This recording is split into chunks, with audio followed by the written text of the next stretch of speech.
Speed of doing business అంటే ఏంటో మనం చేసి చూపించాం. ఆంధ్రప్రదేశ్ ఏకంగా డెస్టినీ ఆఫ్ ఇన్వెస్ట్మెంట్ గా మనం మార్చుకున్నాం.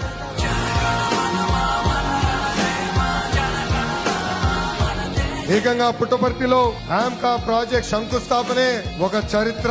పెద్ద ఎత్తున ఇక్కడ ఉద్యోగ అవకాశాలు వస్తున్నాయి. ఇతర దేశాలు కూడా మన అనంతపురం జిల్లాలో తయారు చేసిన డిఫెన్స్ వస్తువుల్ని ఎక్స్పోర్ట్ చేసే రోజులు కూడా త్వరలో ఉండబోతున్నాయి. ఇప్పుడు ఆమ్కా రాకతో ఉమ్మడి అనంతపూర్ జిల్లా డెవలప్మెంట్ లో నంబర్ 1 స్థానంలో నిలబడబోతుంది.